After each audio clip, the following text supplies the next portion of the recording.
Hey everyone, I'm Tassenix, and welcome back to another mod guide video. This time we're digging into Marrok. I appreciate your patience, and I apologize, it's been a while since I made the last mod guide video, but when last we met, we took care of Shin, and then before her, Baylan. So here's our third member of that core team. His effect here is his uniques actually bring a lot to the table passively, much more than you might think. So aside from the value from those, though, his AoE special is able to close out multiple members of the enemy team. If conditions are met, it can reset and he can do it again on his next turn. So he really feels like the closer for this team. That said, before we go any further, let's go ahead and dig into the TLDR for Marrok.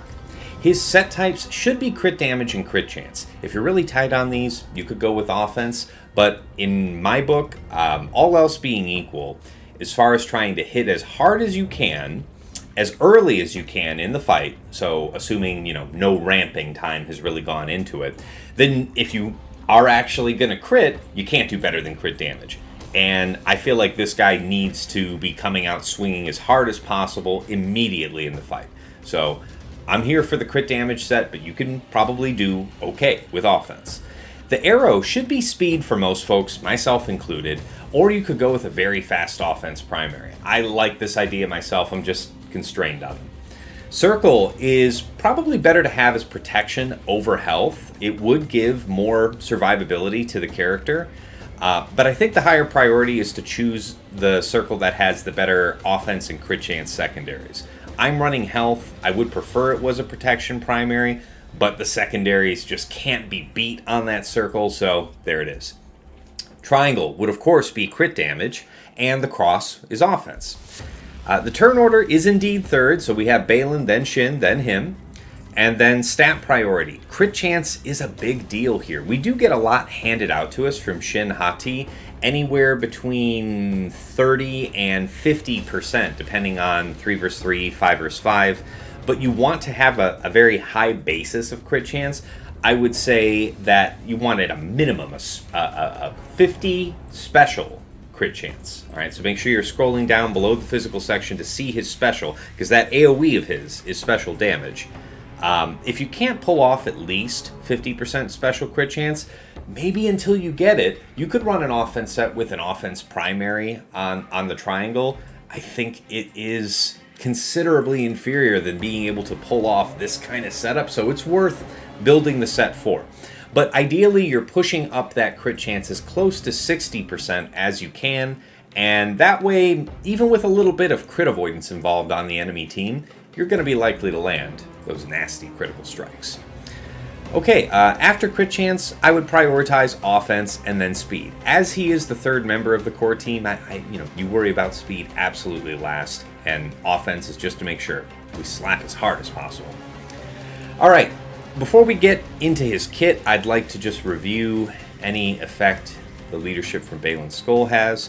So the one thing to remind ourselves on is that at the battle start, all mercenary allies are going to gain 1 stack of Soldier of Fortune per each mercenary ally. So in 3 versus 3, that's going to be 3. In 5 versus 5, with all 5 members as mercenaries, that's 5 stacks. Then mercenary allies double their current stacks of Soldier of Fortune. All right, so you're looking at between 6 and 10, right? And I mention this because if we look at Shin's kit from the previous video, we see that her Soldier of Fortune unique says at the start of each mercenary ally's turn, they gain 5% crit chance and crit damage stacking for each stack of Soldier of Fortune that they have until the start of their next turn. So it's important to think about how those mechanics come together to give anywhere between 30 and 50% crit chance to our allies, and that is just a flat number added on top. So if you had built yourself up a set where you have 50% special crit chance on Marrok, and you're getting 50 from that unique, it is 100. It's not modified or reduced by anything. So that's why I'm saying, if I'm pushing towards 60, in 5 versus 5, I'll have like 110% crit chance, right? There's other ways to gain stacks of Soldier of Fortune, but we're talking about minimums to kind of plan around and work with. So Yeah, that's why I'm saying, minimum of 50%, but with that 60%, I'm like 110% in 5 versus 5, or, what is that? 90% special crit chance in 3 versus 3. Somebody's got a crit avoidance arrow on. I still have a decent chance of landing a critical strike. So that's where that's coming from. All right, let's dig into Marrok's kit, his base unique, Patience. At the start of battle, if all allies, minimum of 3, are Inquisitorious, this character gains 20% max health, max protection, and potency. Dispel debuffs from a random Inquisitorious ally whenever a stack of Purge is consumed or dispelled by any Inquisitorious ally. Whenever an enemy damages this character with an attack while attacking out of turn, that enemy gains a stack of Purge, maximum of 6, which can't be evaded or resisted. Whenever Purge is consumed or dispelled on an enemy, this character gains 3% turn meter. This can be easily overlooked, and it's I don't want to say it's bitten me before, but it's annoyed me before, because I've forgotten that when you're consuming this Purge, this could push Marrok just ahead of Shin, and I've still been able to win those fights. It was more rough, and it wasn't the way I wanted to control the fight. So when you're modding his speed, you need to account for that extra 3% turn meter. I'll show you more about that later. Alright, next unique, Soldier of Fortune. At the start of battle, Marrok gains 1 stack of Soldier of Fortune per Jedi or light side unaligned Force user enemy. So that's already in addition to what we talked about from that leadership. At the start of their turn, all mercenary allies gain 2% defense penetration for each stack of Soldier of Fortune they have until the end of their turn. Marrok gains a stack of Soldier of Fortune for each stack of Purge inflicted by another mercenary ally. Good to keep in mind. Marrok loses 3 stacks of Soldier of Fortune whenever he uses Desperate Getaway. That's his AoE that we'll talk about in a minute. Whenever a mercenary ally gains a stack of Soldier of Fortune, they recover 5% health and protection, which is why I think especially for Shin and Marrok, ideally that circle would be protection. This would give the most throughput as far as survivability regained by this. But again, I think secondaries are a bigger consideration. Okay, his third unique, Masked Hunter. At the start of battle, Marrok gains 30% max health and max protection and 50% potency. At the start of his turn, Marrok inflicts defense down for 1 turn on a random enemy with Purge, which can't be resisted. Whenever a mercenary ally uses a special ability, Marrok will assist. So that's important to remember, because let's say Baylan goes first. Baylan's going to use his second special, most likely, and that is using an ability on his turn. And you'll see, where is that? Oh yeah, we'll see this in the next section here. Let me continue reading, and I'll circle back to this point. Whenever Marrok scores a critical hit, all mercenary allies gain 5% offense, stacking maximum of 100% until the end of the encounter. Whenever an enemy resists a debuff from a mercenary ally, all mercenary allies gain 10% turn meter. Not bad. Whenever another mercenary ally uses an ability on their turn, inflict a stack of Purge on the target enemy, which can't be resisted. Whenever a mercenary ally reaches 20% health for the first time, they gain damage immunity for 1 turn. While Marrok has 20 or more stacks of Soldier of Fortune, whenever he attacks out of turn, and he will be, assisting whenever another mercenary ally is using an ability, so this will be pretty often, reduce the offense of the target enemy by 20% until the end of their next turn. If Marrok has 40 or more stacks of Soldier of Fortune, whenever he attacks out of turn, apply an additional 3 stacks of Purge on all enemies, and using Desperate Getaway will expose all enemies for 2 turns. So, if you've got these big stacks of Soldier of Fortune, you will be reducing that when you use that AoE of his, but man, that first one's going to be hideous, okay? Expose and all of it. Okay, so this is a really complicated unique, and I just wanted to mention earlier that, whenever another mercenary ally uses an ability on their turn, not only is he going to assist, but it's going to inflict a stack of Purge on the target enemy, which can't be resisted. Alright, This can cause that stack of Purge to be consumed by Marrok. I mean, it doesn't need to be consumed by Marrok. If it's consumed or dispelled in any way, Marrok's gaining that 3% turn meter. So, if your speed clocking is too tight between Marrok and Shin, he can get just ahead of her. And that's the thing to keep in mind from that. Alright, let's take a look at his basic real quick. Spinning Slash. Deals special damage to the target enemy. If the enemy had a stack of Purge, inflict Tenacity down for 1 turn. If it's Marrok's turn, all mercenary allies gain defense up for 1 turn. Otherwise, inflict 3 stacks of Purge on the target enemy. Alright. Now his special. Desperate Getaway. Deals special damage to all enemies and deal an additional instance of damage to the target enemy. Expose target enemy for 1 turn. If Marrok had 20 or more stacks of Soldier of Fortune, inflict ability block on all enemies with Purge for 1 turn. Consume all stacks of Purge on the target enemy. If 6 stacks were consumed this way, reset this ability's cooldown. So that's what I mean, where you can back-to-back this. You're probably not going to be like triple back-to-backing this, right? But because this isn't an Inquisitorious team that we're mostly having him under. So you're, for the most part, going to have this pop off like once a fight, but that's probably enough for him to close it out. However, there is something to be said, you know, if you if you use this with Inquisitors, which you can, this could be a nasty 2-punch, you know? You're going to be with Riva. I mean, gosh, think about that.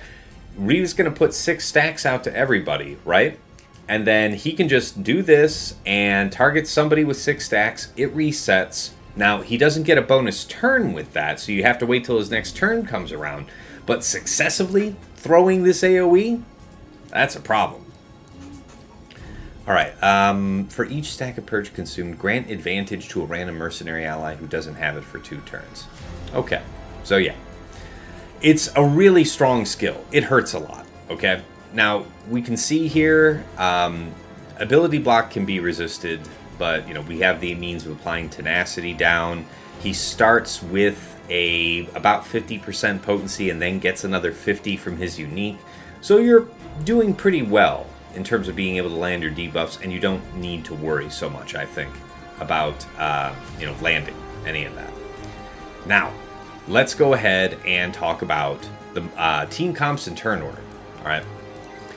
So back to the original Baylan video, which I will put a link to in the description for this video. I went into detail about what some of these comps might be and why you would use them. Of course, in 3 versus 3, it's just about always going to be Baylan, Shin, and Marrok. You could occasionally think, oh, I could drop Marrok, put in Hondo, and then have Marrok for some type of Inquisitorious split. Maybe. I think that's got more interesting options in 5 versus 5 than in 3 versus 3. It feels like you're just making a couple weaker 3 versus 3 teams. But yeah, I think this is your core for 3s. And then, of course, for 5 versus 5, you have a variety of options.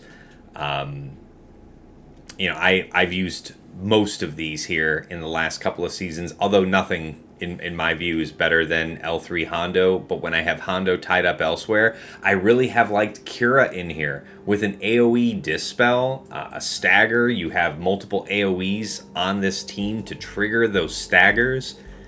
It could be nasty. Alright, now let's take a look back at the mods themselves. I did pull up here on GG, my mods in this view. So, like I said earlier, crit damage sets with, 2-piece of crit chance. As far as speed goes, having a decent basis of speed for all of them is fine. But what I wanted to show you is that here at 305 speed, if I have a stack of Purge consumed, that's 3% turn meter gained, right? So that's 305 divided by 0.97. Which would make him effectively 314. All right. Now that is exactly why I have modded Shin to be 315. So even if he gains that 3%, she should still be out ahead, able to do that physical damage AoE, probably put some serious hurting on a couple squishy tunes, and then you have Marrok to close, right? So, okay, you got that. Of course, we got the crit damage triangle. So here you see with 7% potency, what? He's like 55% potency native, then he's getting 50% from his unique. So again, this is just to say no particular emphasis needed on potency secondaries. As much offense as you can stacked on it after the crit chance, right? So here's my special offense. I'm just over the line at 60%. Now, you could say, oh, Tass, this is wildly excessive because look at these conditions that you're talking about where under Baylan you can get to 20 plus stacks, 30 plus stacks, 40 plus stacks of Soldier of Fortune. Why worry about stacking so much crit chance? Again, the idea is that most of these fights with Baylan, in my experience, are over in a few turns. I'm not trying to have Marrok ramp to hit hard. I'm trying to have him just hit hard, straight out the gate. So to ensure that, you couldn't do better for a burst of damage than a powerful crit damage set. It's always hard to make special damage dealers critically strike. So I admit that there's a lot of effort that goes into making this possible. And if you don't have it right now, like I said, you could do an offense set with an offense primary. If you have the crit chance available to you in an offense set but not a crit damage set, then of course the crit damage triangle would be the best way to go. And hopefully now you see a little bit more about why.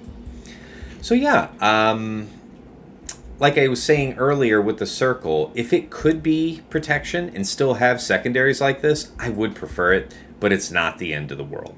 So you can just see here that a lot of emphasis goes to just getting enough crit chance on the set. It's inescapable to use that 2-piece of crit chance. So yeah, I think this will work. I do have a really fast crit chance primary arrow, but I've got that, not crit chance primary, offense primary arrow in a crit chance set. But man, I can't spare it away from who it's on right now to give it to Marrok. If I would though, I could, because look at us, Not too much more help would be needed. We'd be up over 10,000 special offense. That would be a nice mark for me to go for next, to try and maintain that crit chance and push up the offense. Okay, last but never least is applications. So again, I talked about that in the main Baylan video. Baylan is going to destroy Jedi of most kinds. Anywhere where you see a non-galactic legend Ahsoka, he's going to destroy them. We can take a quick look, though. A survey of... let's see here. What's the best way to do this? Who to attack and say Baylan. So let's see here. So in 3 versus 3, Baylan was getting used to stomp out. Well, Saw Luthen and powerful teams like that are probably worthy of Baylan. A lot of these look like overkills. Let's see. Versus Malgus. Malgus is not inconsiderable, but can be beaten by significantly cheaper things. What else? Here in this last crazy season of 3 vs 3 with the smuggler Datacrons, it was beating all these smuggler teams. Let's go ahead and filter this by insight, though, real quick. And we'll say, Division 1, Division 2, something like that. So yeah, 96% on JMK, Saw, Luthen, Kyle. Ahsoka, this is where Fulcrum is present. There's a carve-out in Baylan's kit that strongly favors his success if there is a non-galactic legend Ahsoka on the enemy team. So there is that. Queen Amidala doesn't look like a good matchup. Good to see. Good to see. Of course, Jedi stuff. Yes, Great Mothers. I think this is an interesting consideration. Like, it's only 85% win rate, but, Great Mothers is super powerful on defense. So, considering that Baylan in 3 vs 3 gets beaten by JML, like JML, Hoda, Shakti, the likes of that, this might be, a good trade. So, consider that. Now, let me see. Let me switch us over to 5 vs 5 and have a look. Again, a lot of the usual suspects. You're seeing a Fulcrum here, a non-GL Ahsoka team. Baylan wants to eat that up, 95% against JMK, 95%. Of Of course, Saw teams. What else you got? Great Mothers. A little better in 5 vs 5 than it is in 3 vs 3. Nice to see. Kind of poor win rate here on Leia. More Saw. Wow, not great. Not graded in fighting Inquisitorius. We'll say that. All right. So it's at least able to stomp on a couple of the GLs, and depending on your setup, it can easily take on Ahsoka teams. So things for you to consider there. But again, refer back to the main Baylan video where I talk more in detail about the team comps and turn order and applications. This is of course going to change as the meta goes, but when you look through that Baylan leadership, there's so many specific carve-outs that you should kind of have it jump to mind. Yeah, I can pull this off. All right. So that wraps up this trio. I've got good plans for the near future of the mod guide, so stay tuned. If you've enjoyed this video, please give it a like, hit subscribe on the channel if you want to see more, and until next time, it's been real, it's been awesome, it's been real awesome. Take care.